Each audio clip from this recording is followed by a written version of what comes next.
Hey guys, Marshall here again with another episode of Plausibly Anything. Today we're going to talk about, on this very hot day, we're going to talk about hotness and intimacy and sexual intercourse. No, we're not going to talk. We're not going to get into anything crazy like that. But we talked about early stage, game romance, and then sort of like mid stage romance, and this is sort of like end stage romance. And really, the end goal isn't sexual intercourse. I mean, that is part of the goal, but and you should definitely be able to accept that about yourself, being able to accept that that is something that you want in your life. And so some that can be sort of suppressed in a lot of social um, social ways, family views and stuff like that, sort of make you uncomfortable about even expressing the fact that you want to have sex with somebody. Um, but the end goal is really devotion. And I actually, there was a long time in my life where I didn't really even realize that that was like, I didn't really have a word for like the end goal of, I was like, yes, I want to find love. You see it in the movies, love, love, love, love. Everyone wants to find love. Everyone wants the butterflies inside. But really, a more mature way to look about this is looking for devotion. And what I mean by that is someone that is devoted to you long term, and it's something that you need to kind of harness in a way. Um, so this is a very difficult thing to harness, um, and it may take you a long time to sort of even find the right woman that is devoted to you. But yeah, that's the end goal, and that's like the spectrum we're going to talk about today. Um, Reaching devotion, and we left off talking about creating the connection and attraction, and you also kind of have to. This is a continuation. This attraction, this tension, especially like you've gotten to the point where you fascinated them and talked to them for a couple minutes, and then things over however long it takes you to really um, even get a first kiss or something. You've created that tension. Um, you've been able to sort of have you guys have a comfortability with each other. Like, she's not like, if you wanted to give her a massage, she would be okay with you touching her shoulders and stuff like that. That's when you're getting towards intimacy, and this comfortability with being close to each other and even touching, um, and that's part of like the early stage there, escalation. You have to create this comfortability with each other, not just verbal but physical comfortability. um, and a lot of times uh, women will drink so that they can be comfortable with random guys or whatever. But really, if she's sober enough, she's going to be restricted to doing stuff with you unless you can sort of uh, get a little bit more physical with her and stuff, and even and also create this dynamic that you're rewarding her with affection, physical affection, kissing her on the cheek, doing whatever, kissing her hand. Do whatever you have to do. You have to come up with some ways to sort of bridge this gap in escalation. If it doesn't, some guys are really good at doing this stuff early on. Like you'll see, advanced level guys will be able to make out in bars and do stuff like that, and even get kisses in bars or kisses outside the bar, even with girls that aren't drunk. A lot of times it'll happen when girls are drunk, just because I don't know, they were very emotional and hammered, or whatever. But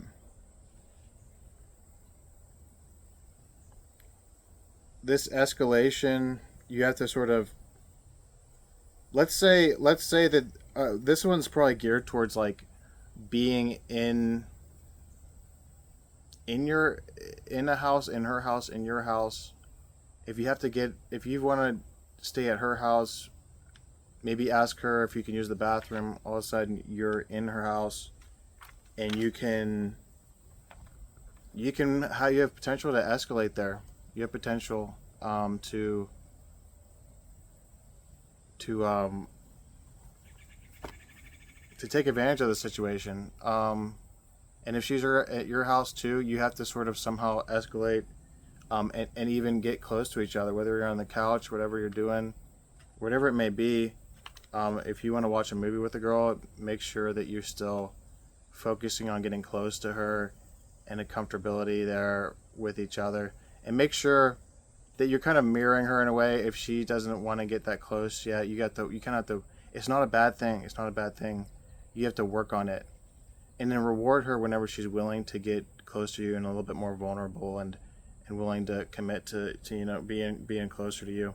And that's why it's like really important to sort of like do these things as quick as possible so that you're not in like a close setting like that and she's uncomfortable with you. You don't want to be uncomfortable with her. So um, if you just met this girl recently, you're gonna have to you honestly you want to spend a little bit more time, I guess, outside of the apartment, developing that connection so that whenever you get into the living room or the bedroom, she already knows what's gonna happen. She's already in that sort of, she's prepared. She's already like kind of seduced herself in a way, or and you want to keep this frame that she's almost like seducing you in a way, and so you reward her with affection and sort of kind of create this frame that she's doing things that turn you on. Like, I like the way that you did your hair. It's like adorable. I want to kiss you right now. Can I kiss you? Things like that. And whenever you kiss a girl, make sure that she's willing to come in a little bit too, because you don't want to be always chasing. And if she doesn't want to come in, um, that's a great opportunity to kind of pull back. Actually, like, I changed my mind. Never mind. You're not really. You don't seem like you're into this. I changed my mind. So make sure it's always kind of like your frame of mind whenever you're the one kind of in control on whether she's actually accomplishing seducing you or not. And so this is stuff that's going to kind of, this is a continuation of the flipping in the script here. We talked about this last time. Um, the flipping of the script also is in the bedroom, in the living room, in this sort of affectionate sort of seduction.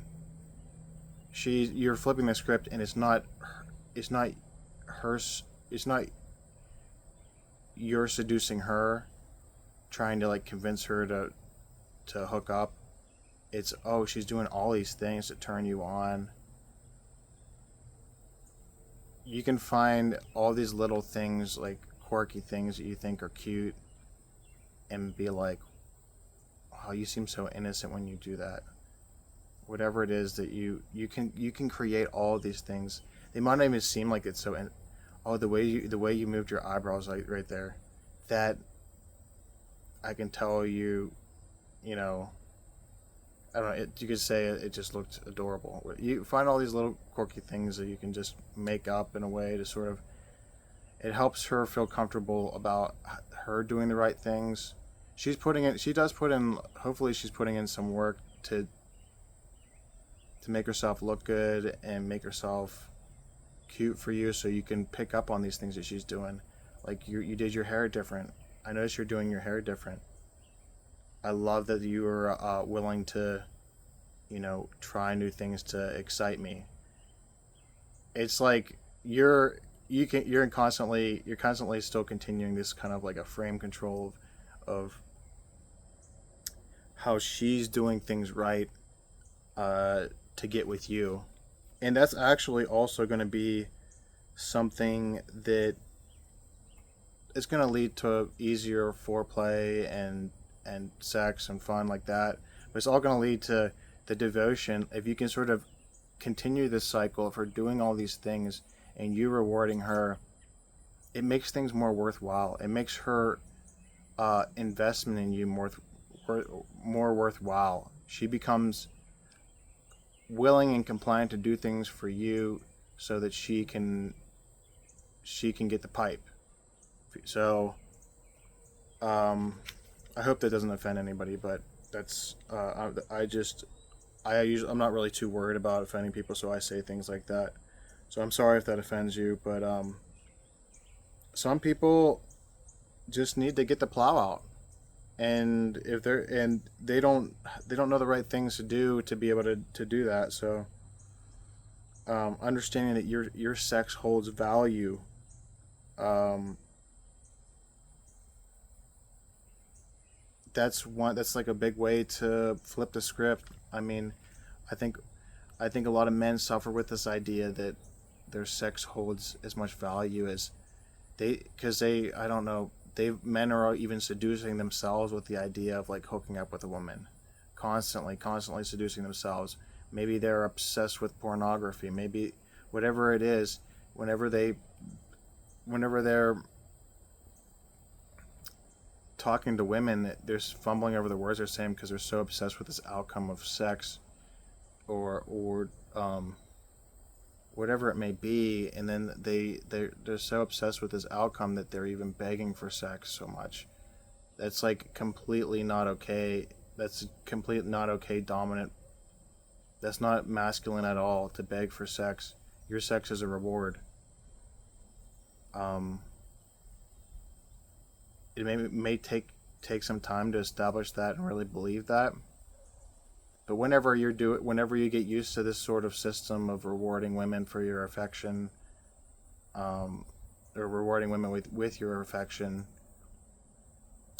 um, things become a lot easier. You'll find women more devoted to you. I think there's certain circumstances where this doesn't always work well because there's always going to be different types of women. There's some women that will only even actually like hook up with you if they feel like they seduced you. So, and then there's this sort of thing usually works for most women. I don't know what women wouldn't be okay with it, but there's certain women that are really geared towards investing in people, and they have to feel like there's some investment there, and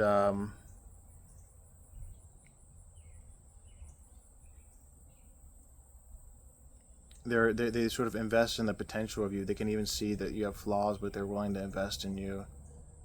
And unless you give her the ability to invest in you, uh, she might not be very devoted to you. So you have to understand what type of the woman it is. That's sort of like advanced stuff. Understanding physical types of women, not physical types, but mental types, psychological types of women, and understand what they see as being attractive. And I think one thing for modern women, um,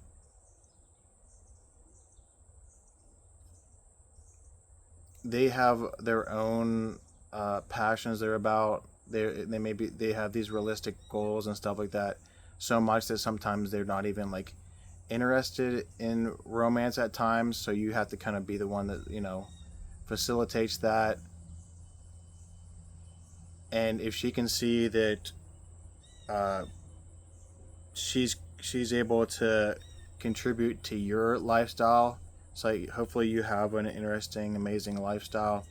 Hopefully she can contribute to that in some way. And so if you can sort of facilitate this, that yes, she has her own goals and stuff like that, but there's things that she can contribute to your lifestyle and things that you can contribute to her lifestyle, for your own growth as a couple. That's one way to help with those girls that are very realistic and they have their own goals and things like that. Um, establishing that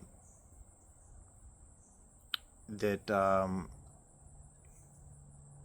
rewarding her for her contributions to your life. For some women, that's such a huge thing. It's like if you can reward her with sex for helping you with uh, your business in a way.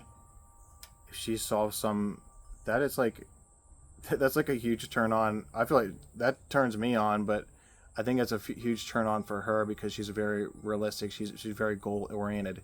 She can help you achieve your goals, um, and then you reward her with an amazing. What maybe it's not even sex. Maybe it's an amazing date or something like that.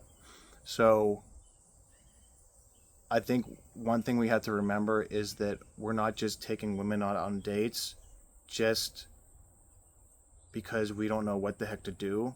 We're taking them out on dates because they actually bring some value to your life and really contribute to your own growth. Um, so it's a very, very, very important concept. And then this is just going to generally just help you in the future as you sort of surround yourself with these women that actually can invest into your life in a way, invest in and bring out the best in you and support you, and then push those women away that aren't willing to support those toxic women. There's tons of toxic women out there that just succubuses that want to suck the life out of you. I mean, that's an extreme, but I feel like everybody's been with one succubus in their life. Hopefully you haven't, but I feel like a lot of people, if they've been in a lot of relationships, there's been one life sucking succubus in their life. But literally, like most women, but that's kind of like your problem too. It's really up. It's my problem. If I have a succubus woman in my life, that's my problem. It's not even her really. So it's really up to you to figure out what kind of women you want in your life. And I even stressed that to my friend too. I actually I put a lot more thought in this recently, and all of a sudden my friend was like talking to me about what happened in his little relationship he had over the last 3 months, and I literally had zinger. I have so much information I can give that dude to help him think his way through this stuff. That I don't think I'd ever run into somebody else that would be able to willing to do that for me. And so that's why I want to like, you know, have an amazing social circle where I can have people that reinforce those sort of concepts with me. I mean, most people won't put this as much thought into this stuff as I do, but those people that do, often are probably going to be women that put more thought into like emotion and things like that, and how a woman thinks and stuff like that, and what and I actually think about, if I was to guess what went wrong with my buddy's relationship with this woman over 3 months, it would be that she wasn't contributing enough. She wasn't investing enough, probably. And so he was just giving and giving and giving her to her, taking her out on dates, doing the stuff. It was like the stuff that she was doing was just kind of for free. Like, oh, he's going to take me out on a date, and then he's going to, these aren't my words, and then he said he was blowing her back out. Whether he did or not, I don't know, but that I got a chuckle out of that. He's like telling me that he blew her back out, and then she basically said that she didn't feel at ease when she was with her. I think she's just making up some random reason why she like, women just have very trouble even figuring out what exactly they don't like about their relationship, and often just look for something to just sort of get out of there. They'll even come up with reasons to stay in a relationship too. But for whatever reason, she split it off, and I have to sort of think that there's some lack of devotion in there. There's like almost like a cycle there of, is she contributing, and are you giving her things for contributing? Are you creating this sort of environment where your sex is a reward for her contributing in your life? In this lack of this sort of cycle, it sort of kind of like narrows the experience in a way, because this isn't a very adult-like experience if you can have a woman contribute to your goals in life.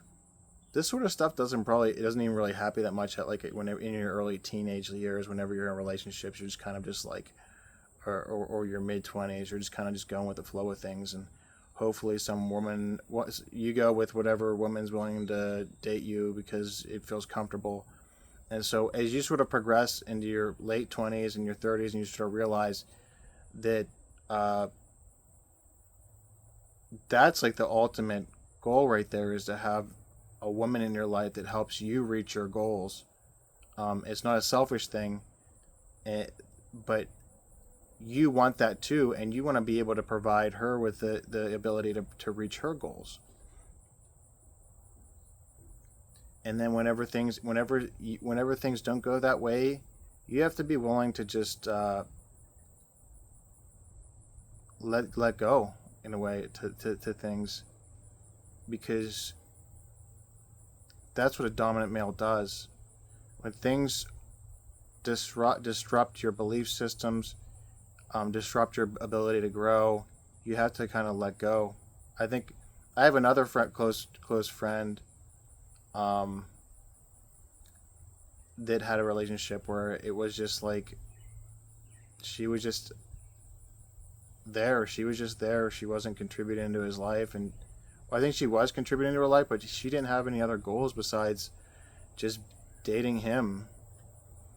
And so it's really kind of his fault too that he didn't establish that earlier. You have to establish these things, you know,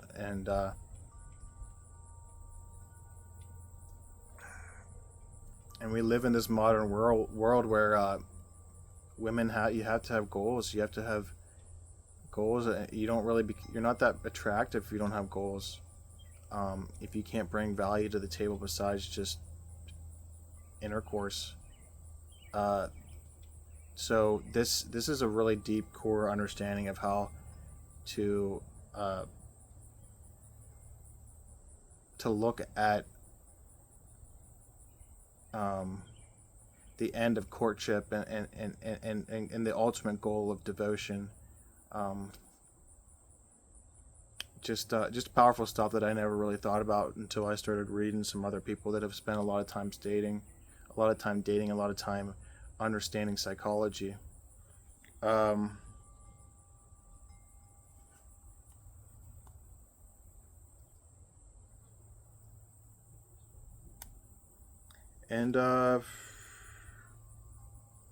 I think that's about all I really have to cover today.